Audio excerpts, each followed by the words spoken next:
Hola mis migues, Careena Nuevo. Welcome back to my channel. This week will be the conclusion of a 3-part video series that I am doing on the 3 acts of a story. Act 1, Act 2, and this week's video is Act 3. How to create an engaging and gripping climax that your readers will be excited by and also satisfied by.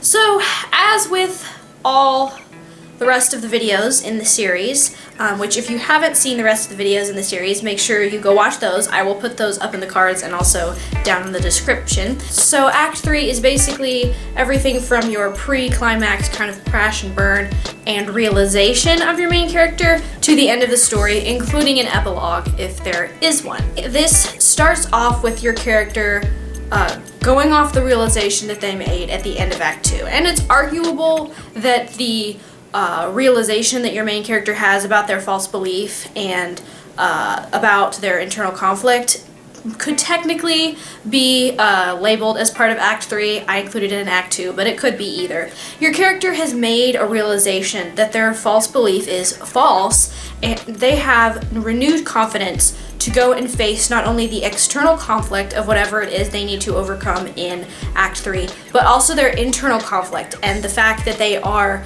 rising above and conquering their internal conflict is helping them to overcome what's also going on around them. Basically, it is everything else in the novel coming together to create this this mesh of everything that's been happening and this fulfillment of everything that's been happening. All the action comes to a head and just it's all the pieces coming together for this climax.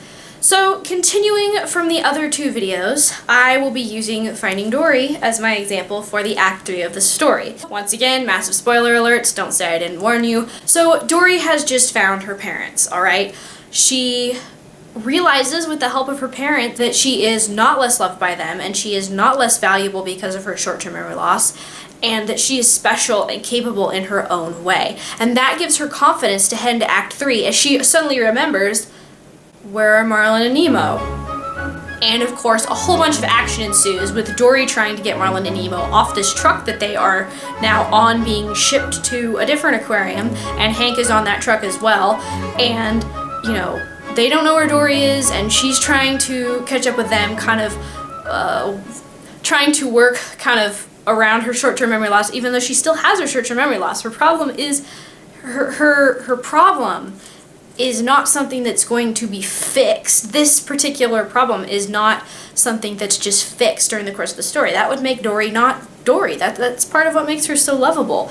And so in this case, it was more about Dory accepting that and overcoming it in the sense of realizing that she's still capable even though she has that. And that was kind of the sense of her overcoming that and not seeing it as a, like, you know, a handicap and something that just makes her less capable and less. And so Dory, you know, gathers her friends, they work together to put it in a nutshell, they get a hold of the truck, and you know, it's really awesome.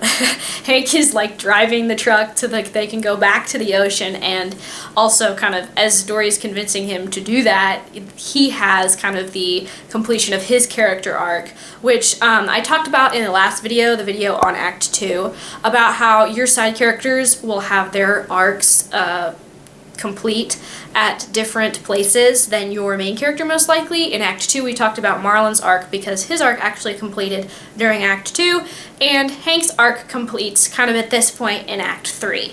And you know, he realizes that even though he wants to go be alone, you know, it's good to have friends, and you know, Dory has kind of, he's one of those cantankerous characters that kind of just needs someone to love him like kind of like Dory, and kind of come out of his shell and have friendships in his life. Which, you know, I kind of like stuff along that line. I like cantankerous characters, so yeah. Partly because I feel like I tend to be Dory, even though I don't know that I am. I don't know if I've ever been in any situations like that, but I like the idea of, you know, kind of loving someone back to life. But I digress. yes, they get the truck and, you know, they get everybody back to the ocean. Dory's back with her parents again because she had to leave them to go save Marlin and Nemo.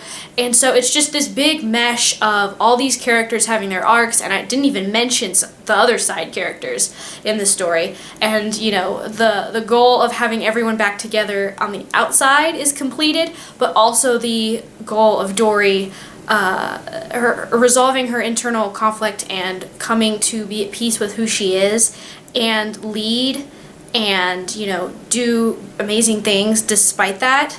And that's kind of her false belief and her internal conflict resolving at the end of this story.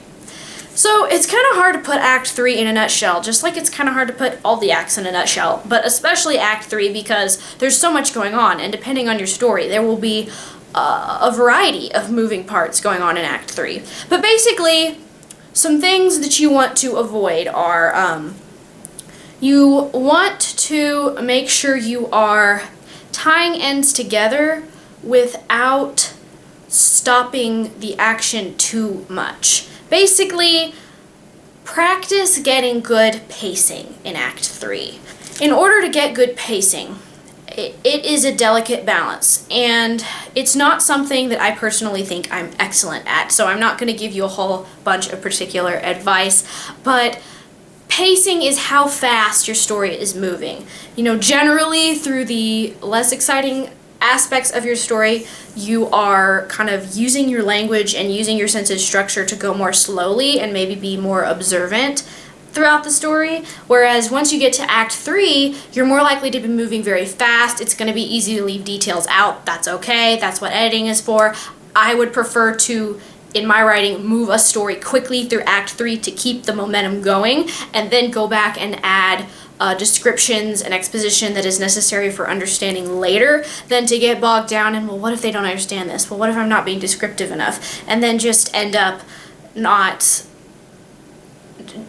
getting bogged down in that, and then you have to take stuff out. I would prefer to add stuff to the story rather than have to take stuff out. That's kind of how I work. But basically, the other thing, as always, do include lots of hints into your character's internal conflict. In this case, how they are overcoming that internal conflict and using the truth about that false belief to rise to the occasion and to overcome the problem and to ultimately be the victor and succeed. So I hope that you have enjoyed this series. If you have, and if you've gained any insights, do let me know down in the comments, and I will see you guys next time. Bye-bye!